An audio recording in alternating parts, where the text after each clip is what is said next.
Hello and welcome to ETG's The State of Play, where we give you the lowdown on travel news to Asia and beyond. The show where we say, what the hell is going on? And when can I go on holiday? So I'm Sam Clark. I'm the Managing Director of Experience Travel Group, and I'm here with Melissa, my fellow director and all-round travel geek. She's the go-to person in the office for when we want to work out what the hell is going on. So we thought we'd share her know-how. So, Melissa, are we going to start with good news today or bad news? I think we'll start with good news. Why not? Brilliant. That's the way. That's what we like. That's the way it's going, I reckon. So, what we're going to do is ask Melissa to sum everything up that's going on in travel news to Asia, and we're going to give her 60 seconds to do so. Melissa, go. Okay, so first of all, it does feel like the government are beginning to take a more positive view towards travel. And we're now pretty much certain that by the end of July, double vaccinated travellers won't need to self-isolate on return from amber list countries. Obviously, we're waiting to hear the detail on this, but I think it's fair to say that this is pretty good news for the movement of travel, especially for many of us hoping to get away this summer. I'm desperately waiting to see if I can go on my holiday to Croatia in August. And I know you're also hoping to get away to Corfu, so fingers crossed on that one for everyone and for ourselves. So and meanwhile, the big travel news from Asia is the Phuket sandbox. So Thailand opened up quarantine-free travel to Phuket to double vaccinated travellers just a few days ago. It's a kind of pilot program at the moment, Phuket being an island that can be kind of easily isolated, and it's a bit of a gear change in approach for Southeast Asia as a whole, really, and it's pretty exciting because if it's successful, I think it could pave the way to kind of a wider opening of Thailand and hopefully the rest of Southeast Asia too. And another bit of news from Asia is that COVID cases have dropped through the floor in the Maldives. And they also seem to be declining now pretty quickly in Sri Lanka. Both went on the red list back in May because there was a sharp spike in both countries. But I think there's potential for positive movement on this at the next official review or the one after that of the traffic light system. So, hopeful on those two. Brilliant. Thanks, Melissa. Not too much over 60 seconds. I'm very positive. So what we're going to do is just have a few questions now. So my first question I wanted to ask was about the Phuket sandbox. So I've heard you have to have a test beforehand. You have to have 3 tests in country, and you can't leave the island. So is anyone going to want to do that? You know, it's not exactly straightforward, but what is these days, really? And I think it's kind of similar to what people have been happy to comply with for these trials around festivals and sporting events that have now sort of taken us to a place where they're filling Wembley Stadium up. So, yes, it does sound a bit tedious on paper, but in reality, it's only a few minutes out of your holiday. Companies like us can include the tests, and I'm pretty sure that plenty of people will be happy to make that compromise just to have the chance to go on a lovely holiday to somewhere like Thailand. Fair enough. And is Phuket worth going all that way to go and see?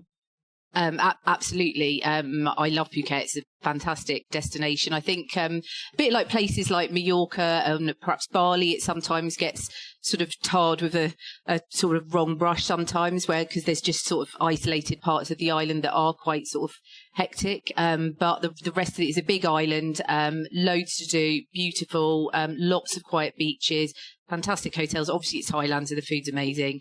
And there's sort of more unexpected things there. There's a bit of art and culture. There's sort of local community cooking classes you can do and things like that. And of course, it's got the turquoise seas and white sands that it's famous for as well. So I would absolutely go to Phuket, any day really. Yeah, absolutely. And Thailand itself, hearing things, cases going the other way in Thailand, is there a danger that Thailand might go on the red list?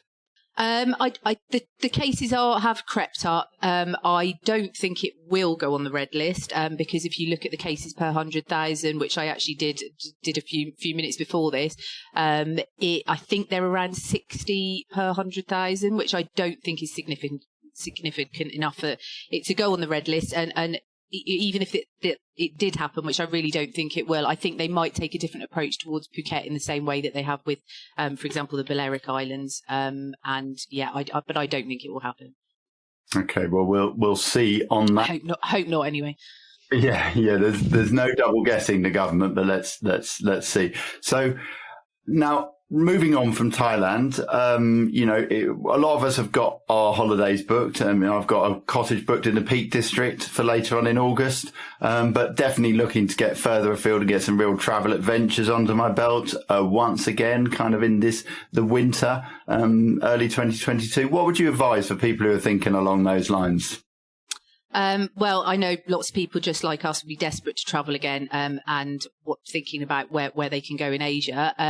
I'd say the Maldives is a really good bet from late summer onwards. But it's a great place any time of the year really, and a really sort of easy holiday destination as well. Sri Lanka is looking more promising, and of course Thailand, which we've already talked about, is a great option, especially for when they plan to open more widely.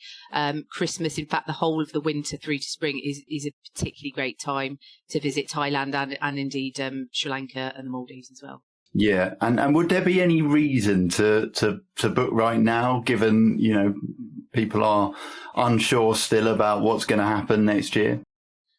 Yes, I mean, I think now is a fantastic time to book because you've got complete flexibility, which in all my sort of 20 odd years of working in the travel industry, I've never seen airlines, hotels and travel companies like ourselves offer such flexible booking conditions.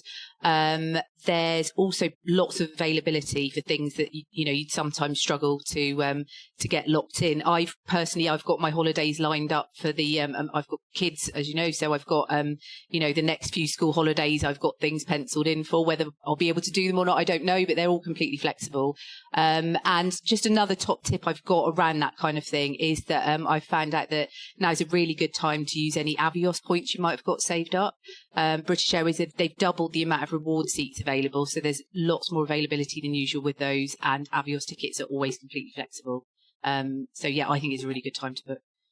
Yeah, and some tidy general flight offers as well, aren't there, knocking around as we start to come through this? Yeah, lots, yeah. Brilliant, yeah, okay. Good. Well, that, I think, is a good summary of where we're at. So we will move on from that to our last section, which is where we say, don't quote us on this, where we give you a little bit of insider information from the travel industry. So, Melissa, what have you got for us today? Well, I've already mentioned the Maldives a couple of times, but I've heard that the Maldives have been lobbying the UK government to get taken off the red list. And I think there's a pretty good chance that they'll be successful because there really is now, in my opinion, a very low risk to tourists. There was a very sharp spike back in May, but they're way down, I think, under 100 cases a day now. And all the cases pretty much are concentrated on locally inhabited islands that tourists actually completely bypass. It'd be great news if the Maldives were off the red list. There's kind of nowhere better to go at the moment. I'd certainly be happy to jet off there for some escapism and, properly socially distanced and obviously great snorkeling, dolphin watching and everything else the Maldives has got to offer. So, yeah. Brilliant. Thanks very much, Melissa. That's all we've got time for today. We'll be back next week, I should think. And don't forget that you can sign up to be the first to know. Click on the link below. If we've got the tech right here, there'll be a link below where you can sign up to be the first to know when something happens. And we will send you regular bulletins as well as to what's going on and help cut through this uncertainty here for you. We'll come to you fortnightly at least after that. But that's all for now. Thank you very much. Goodbye.